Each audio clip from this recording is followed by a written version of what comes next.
Présidente de la Chambre, la Chambre des députés, Madame Moukabarissa Donatil, qui a procédé donc ce jeudi à l'ouverture officielle des travaux de la 4e session plénière du Forum des parlementaires de l'Afrique de l'Est, œuvrant pour le développement de l'agriculture, la lutte contre la malnutrition. L'honorable Moukabarissa a fait savoir que l'Afrique n'est pas un continent maudit, mais plutôt un continent doté des moyens lui permettant de se développer et d'atteindre l'autosuffisance alimentaire, mais à condition que tous les pays soient unis plutôt et qu'ils partagent des connaissances et les expériences et les opportunités présentes dans chaque pays pour l'intérêt majeur des populations du continent. Ici, dans nos studios de RBA, nous sommes avec le coordinateur de la FAO pour les réseaux parlementaires, le docteur Jean-Léonard Touadi, qui indique qui est avec nous. Bonsoir et bienvenue dans nos studios. Bonsoir et merci pour votre invitation. Docteur, alors il faut dire que la question de la famine n'est pas une question étrangère au continent africain. Des années passent, d'autres reviennent. On reste toujours sur la même problématique. On doit en résumer que les efforts fournis au cours de toutes ces années sont tombés en vain. Non, on ne peut pas dire ça en fait. La question de la faim et de la malnutrition, comme vous le savez, est une question mondiale. C'est un des défis globaux. Et l'Afrique, malheureusement, dans ce panorama, a une situation tout à fait particulière de vulnérabilité.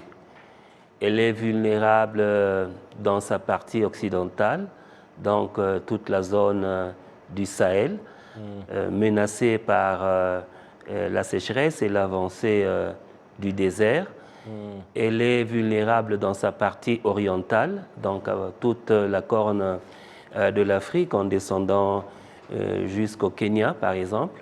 Mais en général, c'est tout le continent africain qui est placé au rouge en ce qui concerne les indicateurs de la faim et de la malnutrition.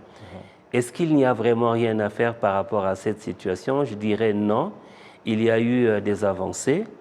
Jusqu'en 2015-2016, les chiffres de l'amélioration de la condition et de la situation de la sécurité alimentaire dans le monde et en Afrique étaient en train de s'améliorer. Il y a eu trois facteurs qui ont malheureusement inversé la tendance dans notre continent. Le facteur des conflits, le facteur des changements climatiques et vous pouvez vous imaginer ce qui s'est passé avec le Covid-19 et aujourd'hui la guerre entre la Russie et l'Ukraine qui ont ultérieurement contribué à vulnérabiliser la situation du continent. Docteur, les rapports ici indiquent que plus de 118 millions de personnes restent sous-alimentées dans la sous-région. C'est quand même des chiffres qui sont très alarmants pour ce qui est de la sous-région. Les chiffres sont évidemment alarmants. Cette sous-région de notre continent, comme vous le savez, a été aussi traversée par des éléments climatiques extrêmes à partir de la sécheresse, mais aussi à partir des inondations qui ont contribué ultérieurement à vulnérabiliser certains pays. Donc il y a des causes structurelles et des causes contingentes. Nous sommes prêts, nous avons à mon avis les ressources pour pouvoir faire face à la contingence à travers des aides d'émergence, mais je crois que nous sommes en mesure, comme continent africain et comme région est-africaine, nous sommes en mesure de mettre en place un certain nombre de ressources et de stratégies qui vont de quelque façon contribuer à asseoir notre population dans une situation plus confortable par rapport à la sécurité alimentaire et la nutrition. Il y a des efforts fournis par les États au niveau de l'Afrique de l'Est, mais également les travaux abattus en commun en concours avec d'autres partenaires.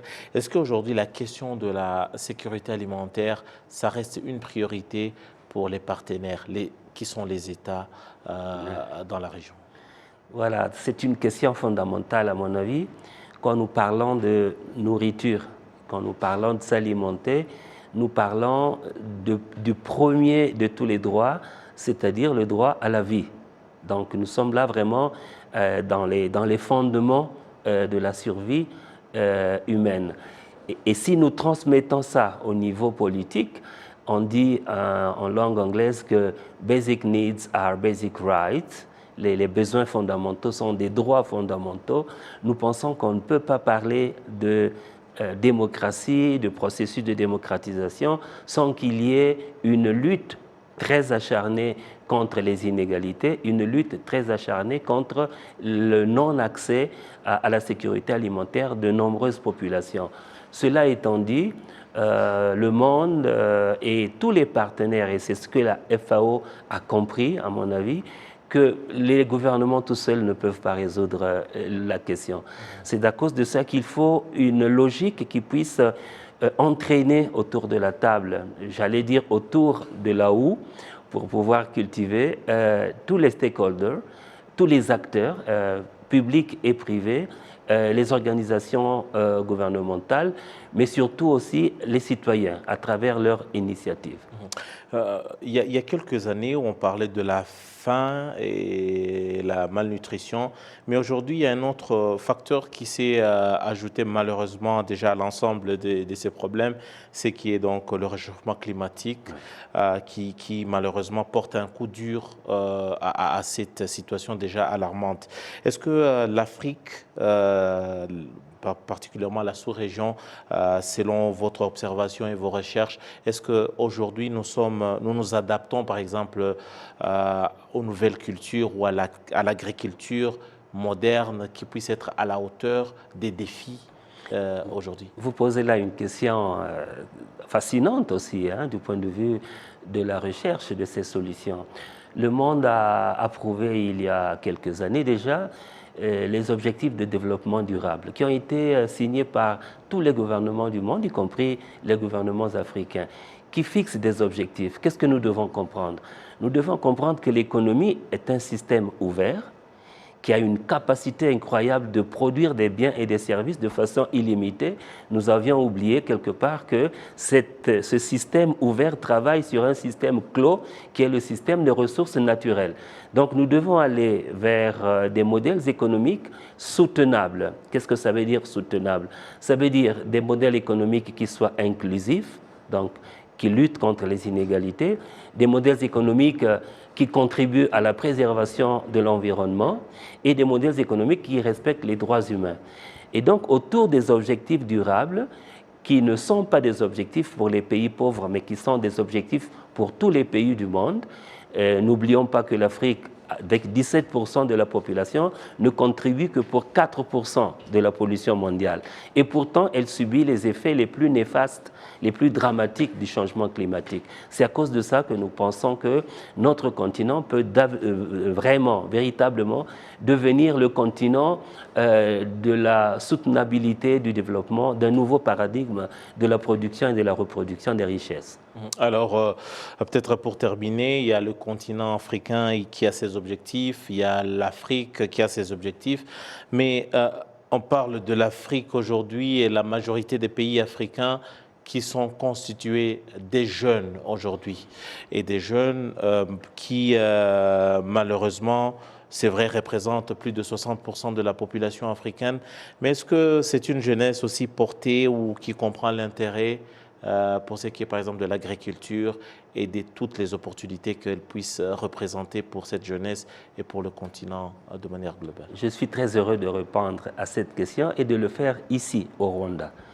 Parce qu'à mon avis, le gouvernement du Rwanda a fait des options, a fait des choix qui vont dans cette direction-là. Il y a quelques années, le gouvernement du Rwanda a organisé, en collaboration avec les Nations Unies et d'autres organismes, un colloque international sur ce lien entre la jeunesse et l'agriculture. À mon avis, c'est un lien stratégique Et le Rwanda étant un des premiers pays qui a atteint les objectifs de Malabo, à savoir investir 10% de son budget à l'agriculture. Ce que le Rwanda a compris, je crois que d'autres pays peuvent le comprendre, qu'investir dans l'agriculture, ce n'est pas seulement un coût, mais c'est un investissement dans le futur.